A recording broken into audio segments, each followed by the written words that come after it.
Ready, go. Awesome. We're really on it, so. That was really good. That'll be on YouTube. Wonderful. Okay, well, thank you guys so much for jumping into it. Really great. This is always the highlight of the week for me, is getting to connect with all of you and hopefully not mess up any time zones. I'm sorry, Jada. I kept on missing Atlantic time. I went from Eastern to Newfoundland for some reason, so thanks for filling in that gap. And yeah, so I think the idea for today is just to get a really good start on applied student research, building the understanding of what it can do for your programming and the university, and to really take a pragmatic perspective of how you can integrate it into your work this summer, while at the same time really making it enhance your work and not take away from it, and very cautiously plan it so that during the year, when you have far, far, far less time, it can be managed. Student research, building the understanding of what to do for your programming. Yeah, here. Okay, awesome. Sorry, I was hearing a huge echo. Data. Okay, so then that's all good. The only other, and then the idea was just to get a little bit of feedback on the toolkit, and for you guys to share ideas before. I know Julie's been involved with applied student research. Les was actually in a class that had to do with it. So sharing your experiences on that as well will be really, really helpful.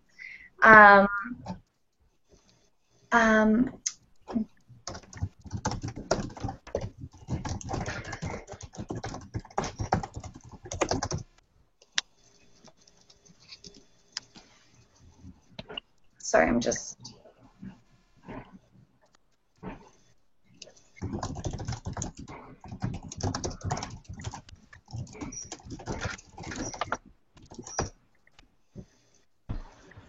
I'm back to normal. Good. Sorry, yeah. It's so overwhelming, though. I was like, what's going on? All right, good. Awesome. So you can live watch it. It's all, yeah. Wonderful. Okay, so then, so that's sort of the goal for today. Any questions or thoughts or anything that would be useful to talk over instead, or in relation to that general open agenda?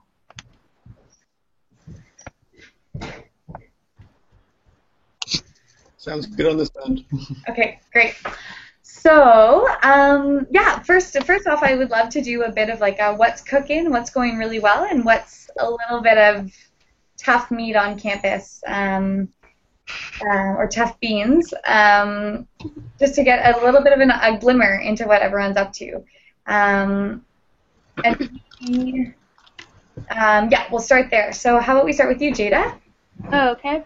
So, I actually, last year I worked on one of the projects in one of the classes, so I already kind of have an idea of how you work on it and how you go about it.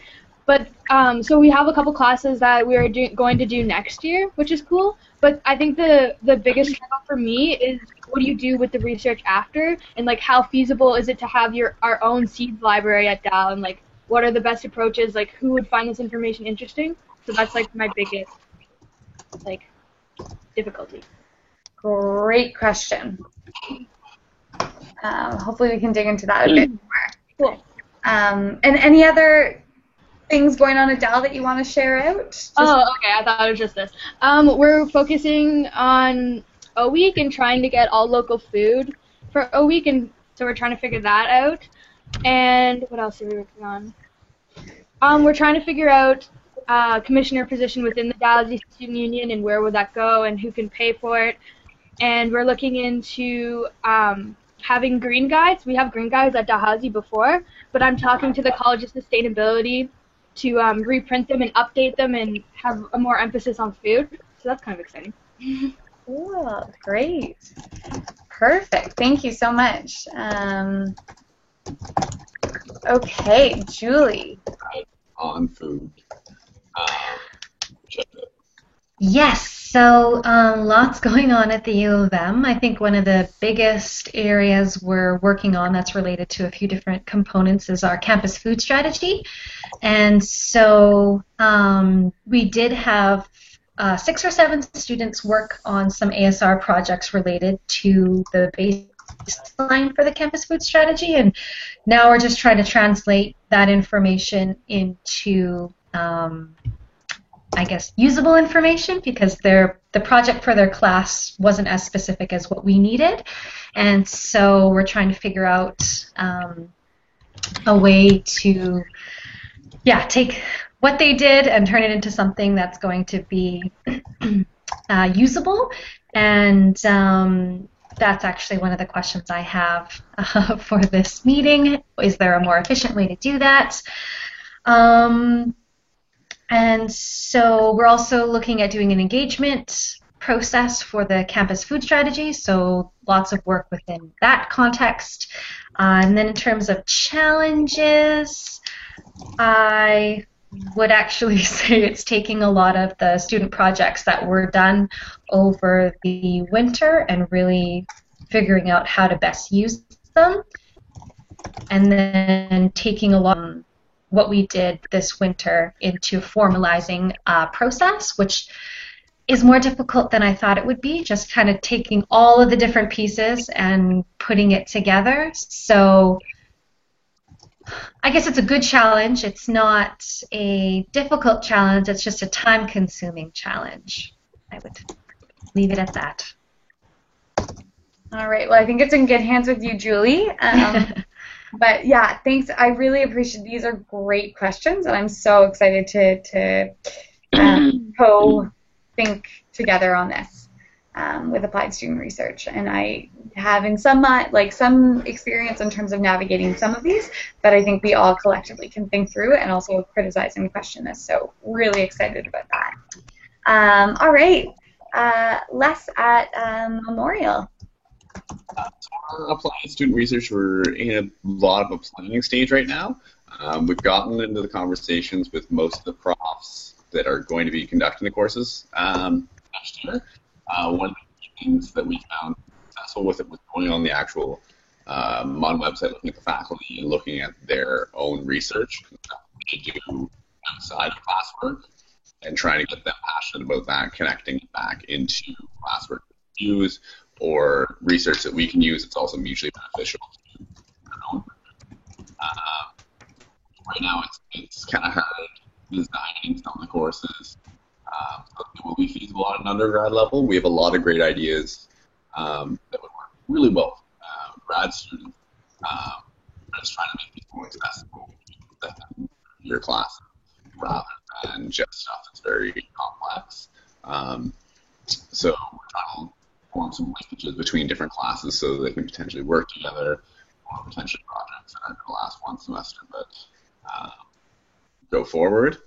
But that's kind of where we're at right now. I did have an experience last semester working with a class that did applied student research based around fisheries sustainability with the small-scale fisheries with the FAO, trying to redefine the guidelines in a more accessible manner to students and the general public. It was very well received in the class by some students. However, the project was a little vague. It wasn't designed by our CFSG coordinators. It was kind of designed class off. I think it went very well. Divided up but it was trying to get talk with the prof afterward to understand not just a small project, or I say small project, but it's a small project that's much larger. Yeah, and I will have to jump off this call a little early. Ethan's picking me up in about a half hour. We have a quick meeting we have to sneak in before going to Batteries Night to talk with the community partner about getting in on community kitchen at one of our new buildings. So just to give you a heads up. Thanks for that, Ethan. Yeah, really exciting getting to go out and chat with a really great restaurant to see how you can collaborate with the community kitchen. So thanks, exciting project. And really great to have some experiences from Ethan and Jada on what your experience was being a student in ASR as well, and what that meant for you. So we'll dig into that. All right, last but not least, Tori. Okay. Hi. So, me and Mel last year, we just came on in January, so we haven't had any experience with applied student research, and I'm not too sure if our the old CFSG has either. So we're all kind of new to this, but we really have a bunch of good ideas that we want to get going. And we're just kind of starting, we just need like the groundwork stuff, like what teachers do we ask, like what do we ask, do we design the course, do we ask them to design the course, like what should the course entail, just like general knowledge about the whole process, I would say. Just trying to think of anything else. And maybe also like further ideas, like what you guys are wanting to do for applied student research projects, just to get kind of like a different sense of what's going on at different universities. Because we are doing some here, but it's more a lot of audits we want to do, so nothing really too out of the loop, just kind of some basic stuff right now, but just what you guys are doing at different universities. I think that's about it. Awesome. Thank you so much. Okay, well, great diversity of things and questions. And yeah, I just kind of wanted to open this conversation up by giving a little bit of a quick overview of applied student research, why it's such a core part of the program, and then a lot of our experiences with it, both great experiences and also some of the challenges. So please stop me at any time if you have a question or if you have a comment. Your comments would be really, really welcome, and thoughts on this. And then I'm thinking we could kind of dig in a little bit more into some of the issues that you guys raised collectively. Sound like a good process? Mm-hmm. Awesome. So first of all, applied student research is really unique to the university. So in our work with farm to cafeteria work on procurement change, there's hospitals, there's schools doing this, there's some municipalities, but it's really universities that actually have this incredible resource of students, student learning, professors' research that's able to answer a lot of the hugest challenges and barriers that are facing food systems change. So everything from distribution challenges to how do we increase technology, to how do we increase transparency, to what are the policies that are affecting and limiting our ability to procure food both on an institutional level but also on a provincial level. There's a lot of questions that are out there in our broken food system, but also ones that are arising. And also often when you find the answer to one thing, it leads to about 20 more questions. So the greatest thing for us with the Campus Food Systems project is how can we unlock the potential of the university to be able to give students a really great learning experience, a hands-on learning experience, but also answer some very fundamental questions to find solutions to our food systems challenges. And this has happened in a variety of ways. And so the ASR toolkit that has just been redesigned is trying to be as open as possible. So we use the word applied student research, but other places call it different things: community service learning, experiential learning. And the reason we call it applied student research is because we really believe that the students should definitely have a really great experience, as with community service learning and experiential learning, but the results should be tangible, and the community should come first. The students, by focusing on great stakeholder relationships and a great welcoming community, the students should be having a wonderful experience. So that's sort of our approach on it. If it feels more comfortable, to work with a different term, we're really open to that, and definitely let us know. Often we see community service learning happening with community partners outside of the university, which is something we definitely encourage, but I'm going to be focusing mainly on within the university. Just sort of a disclaimer for outside of the university, it's really, really important to understand what the community organization is getting out of the relationship. A lot of times by sending 40 students to go research a farm for a day or a community food bank, it's more that the students are learning and it's an experience for the students rather than helping. It can often take like 2 days of preparation on the organization time. So just being very cognizant of the fact that those students are interested and it's wonderful, and those processes, can and should happen. You really need to appreciate and realize that the organization is doing the students a favor in most cases. So, so that's something that we can have a totally different discussion on community university partnerships. There's a lot of really interesting research out there. So I'll leave that for now and maybe pass on a few papers about that if you are interested. So applied student research is what we'll focus on, is essentially looking at some of the biggest challenges within your food system, and you as Campus Food Strategy Group coordinators are often exposed to a lot of those, is taking stock of some of these questions and figuring out how they can be solved by the university. And so a great thing that we really encourage is just as challenges come up for you to jot them down and to be really excited of that could be a learning opportunity. And then as we said, figuring out who is out there and who can help you answer that question, both in terms of professors, and I love what Les said about figuring out what sort of professors are there. Often some professors are farmers. Some professors sit on boards of really important organizations in the city. Some professors, Les, what was the professor developed off the hook? Chpanji? Yeah.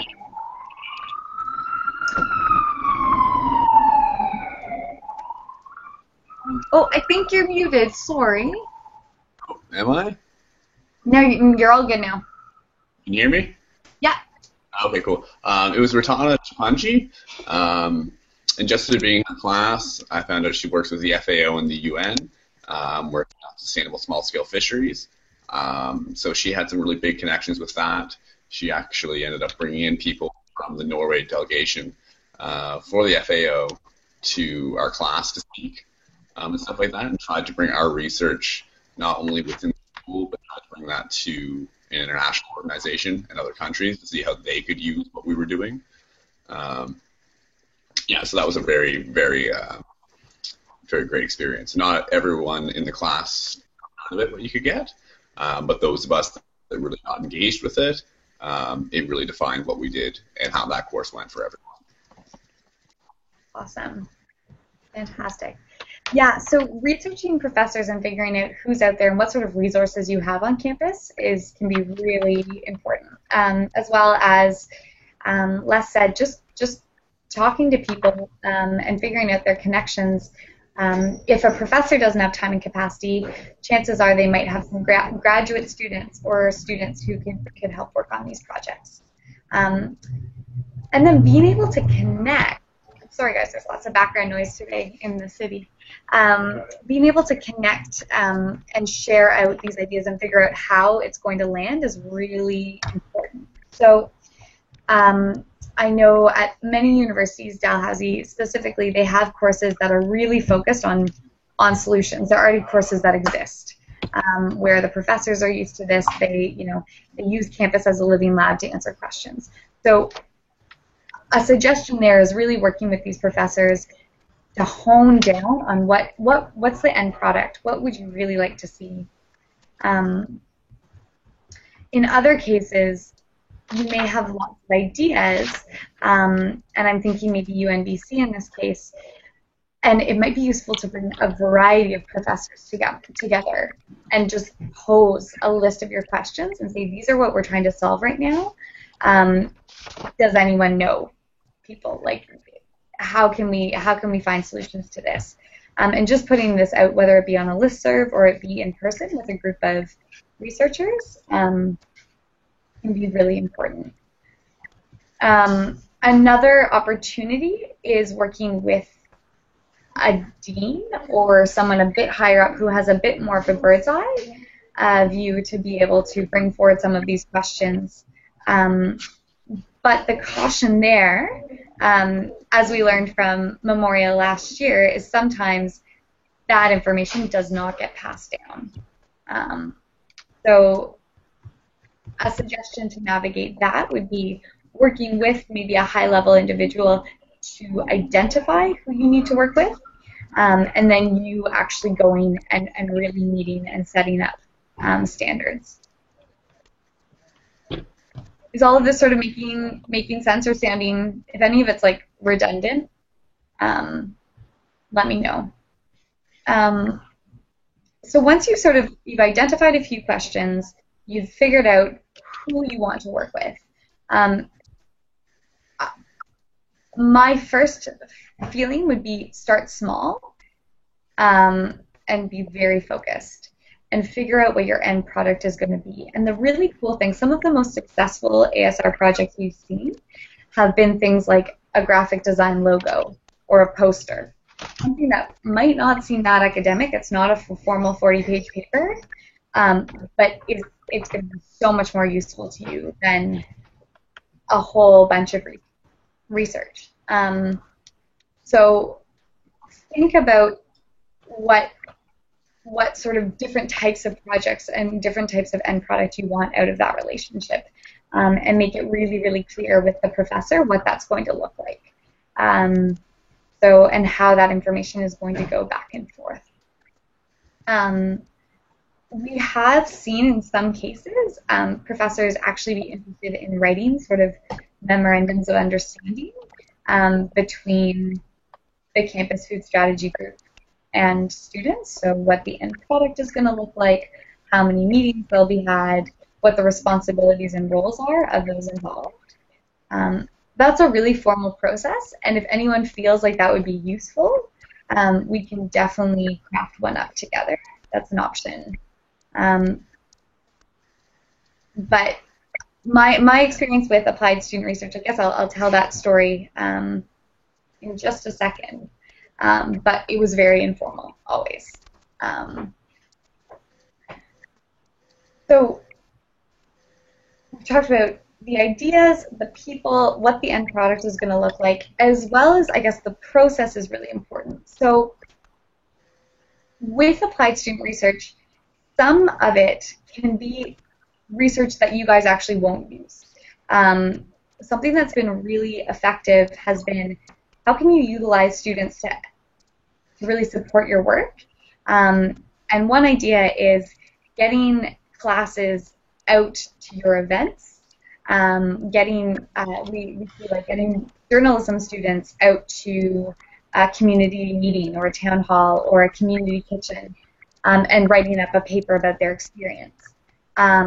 What that does is if you want a lot of people out, it'll automatically get a lot of people out, and it'll probably expose a really wide variety of people to your project.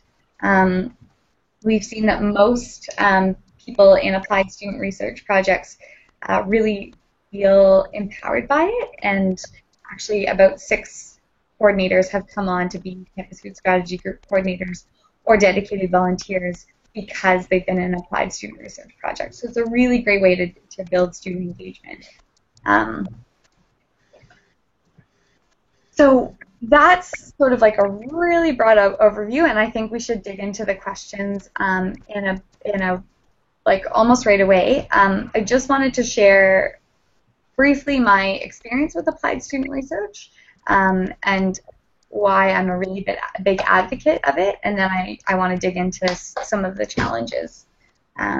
Any questions, and I can send this out in very succinct notes after, any questions or things that you're not agreeing with or things you want to echo? Or if you are happy, just thumbs up. Awesome. So I in the summer of 2009, met with our chef, and he said, I don't want to serve the last Chilean sea bass. I really care about seafood. I'm really interested, but I don't have any time or capacity to do anything about it. And so I was like, oh, I'm not a sea expert by any means. I've never eaten seafood. I don't really know what's going on. So I'm going to go to a course. And I went to a course that was very focused on solving problems. It was a solution-based course that was over 4 months. You came with a question, and the students were to find solutions. And I met with a professor who was very open and very interested in lots of meetings with the stakeholders and supporting students on having them navigate the system. We also identified a few students who were going to be in the course and knew they would be in the course and knew they were strong students who had a great understanding of food security, and contacted them and asked them to come to our course or to choose the project that we chose. We made that very clear to the director of the program and said, we really want strong people. We know these people. Can they get class credit for it? Then that led to, we brought the chef on board. I ended up actually doing a ton of preliminary research, which I'm not sure was necessary, but I basically did a baseline of like what information is out there, and I met with suppliers during the summer to set things up, and I created a folder for them of all of the research and where we were at on that, and then a whole bunch of questions. And then we brought everyone together. And then I just took a big step back. I was at that first meeting. The chef asked the questions. There was the executive chef there, manager of sustainability, 2 of the purchasing chefs, because they would be purchasing a lot of the fish, our fish supplier, and the students. And we just all sat down together and were like, well, what are the challenges? Where is everyone at? Let's be honest and open.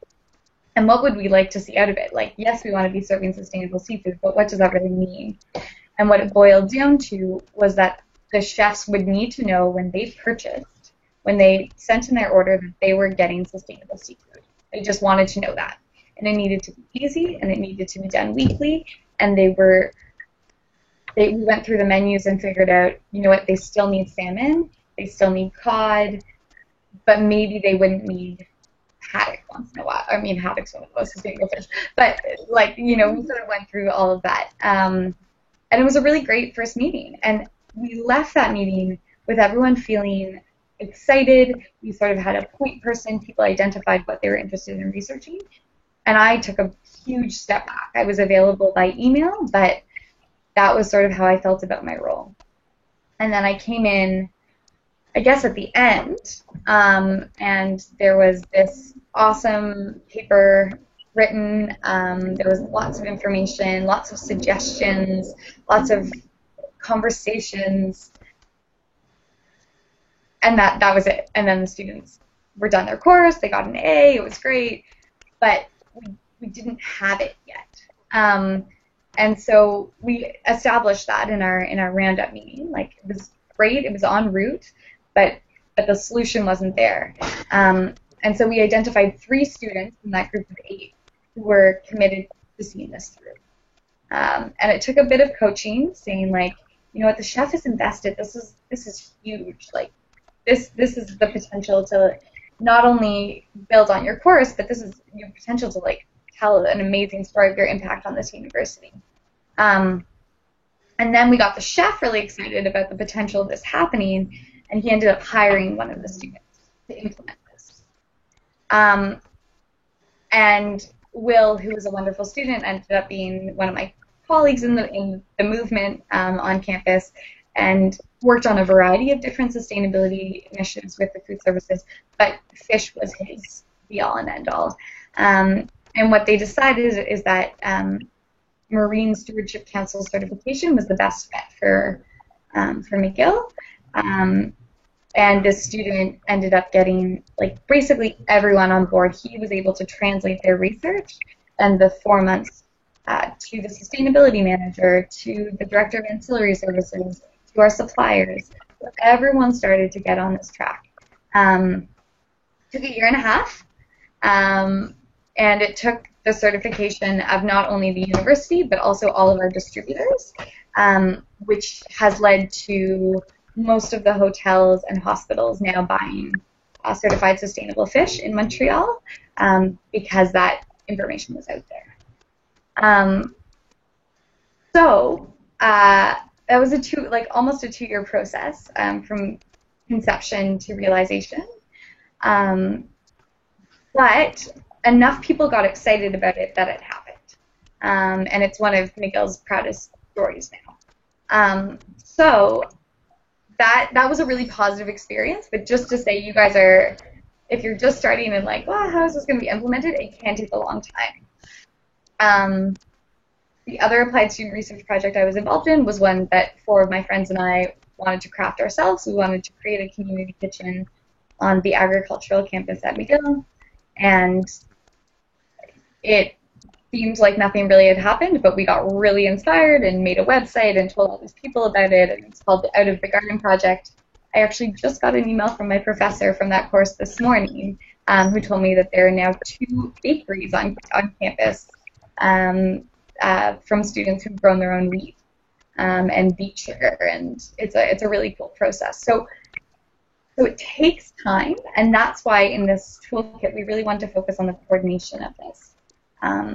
And that's going to be really important in institutionalization. So it can be an interested professor, it could be an interested student who wants to continue this, it can be an interested stakeholder, or it can be the campus food strategy group that takes on this role of coordination and institutionalization. So that is some of my learning so far in the process. But I want to dig into some of the questions you guys brought up, and maybe any questions you guys have at this point. That was sort of a utopic experience. Of course, there's a lot of struggle, and a lot of times applied student research projects, like, even though they're really well intentioned, are just too much information.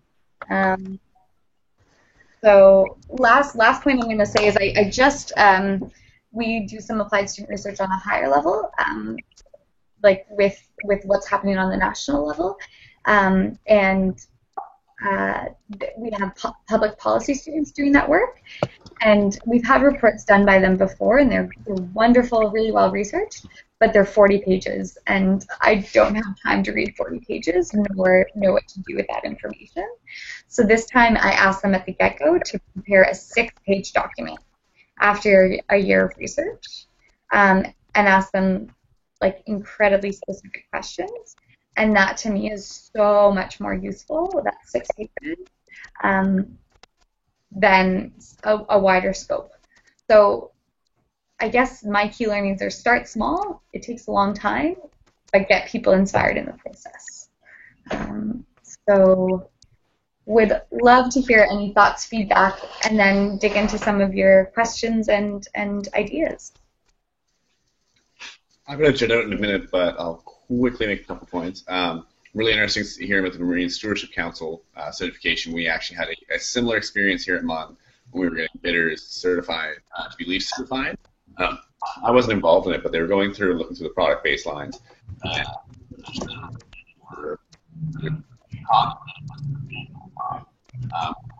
Actually, the students and the GSU went and took the time to find out where this cod was coming from. It was coming from New Zealand because their certification in New Zealand was more sustainable than Newfoundland cod. So we were just through looking up.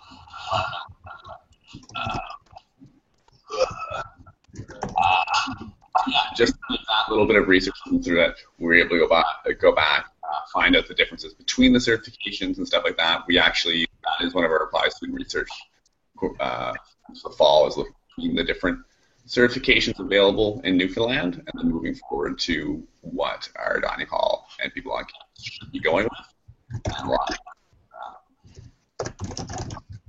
Certified for specific products, and what might be more sustainable of a product that doesn't have a certification. It's still more products. Students engaged in that conversation, actually talk to suppliers, talk about them. Just one more point before I run out because he's on his way. one of the projects we have on the go. It's adapted from a McGill project. They did a Google map of all of the local producers and suppliers of food.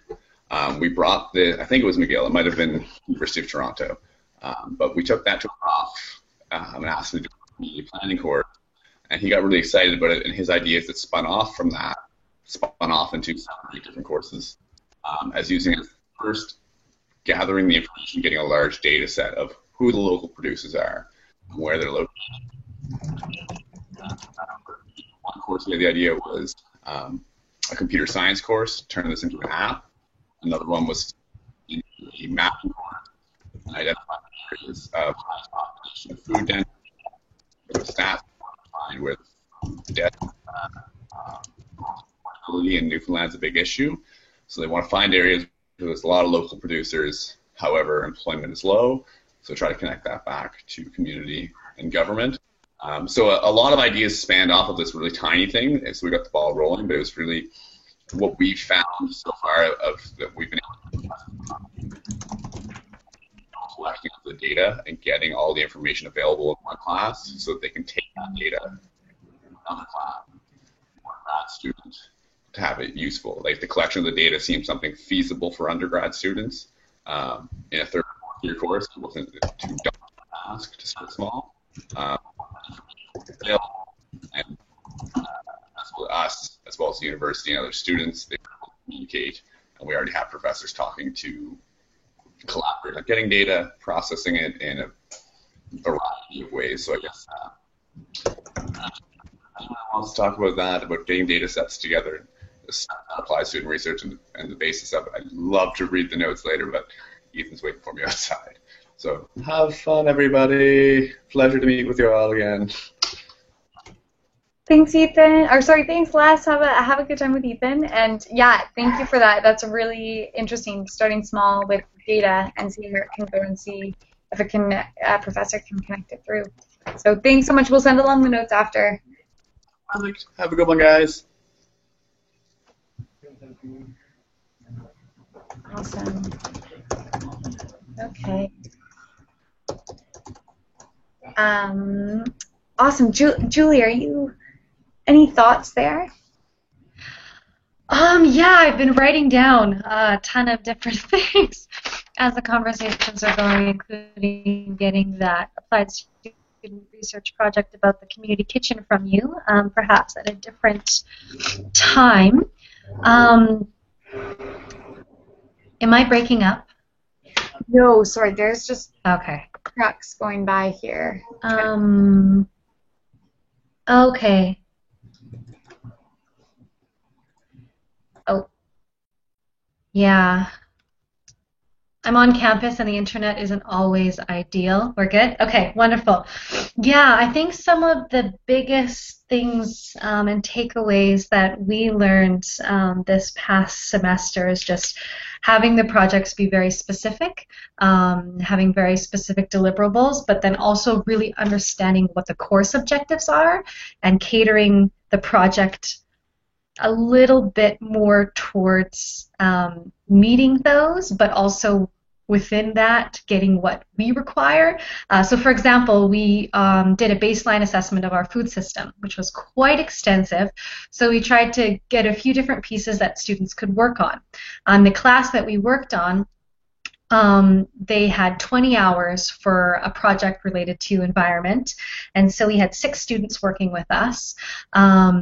But their end piece for what they had to hand in was simply a written 2-page document about their experience, so they didn't actually have to generate any deliverables except for that. And so even though the project that everyone agreed on had deliverables for the campus, or I guess for the baseline assessment, it wasn't actually required for the course. So we had a few challenges getting the data and the information that we needed, and we're still actually in the process of collecting that and analyzing it and actually putting it in our draft report. So there's some learning things in regards to that, like really understanding the course objectives and trying to find a way to meet both needs so that there's not too much work for the coordinator, both prepping for the class projects as well as after. So that was why I had posed the question, how do you transition the project outcome into something that's usable? And I think that both prepping before the class project and really understanding are all part of that, how to transition the information. But yeah, so I've been writing down little tidbits mostly. And then I guess the other thing is that we are really trying to formalize the applied student research process on our campus, because there's just tangents happening and a lot of interest, but a lot of profs are a bit skeptical to come on board because they're not sure who's going to be coordinating the project. They want to be someone to assist the student, and so that is something that we're dealing with, as well as making sure that we're connecting with all of the right people in regards to making this a holistic, inclusive, formalized process, and so identifying who those people are, and then we're developing a food service committee, so we want to make sure that ASR is part of the food service committee. So there's a lot of different things going on. I actually have a mind map of everything that is happening, just so I can try to conceptualize what the next steps need to be and then prioritizing those next steps. So ASR at the U of M is a bit chaotic right now. And yeah, so I guess there were questions, challenges, and we're just trying to figure out what the best way is to move forward.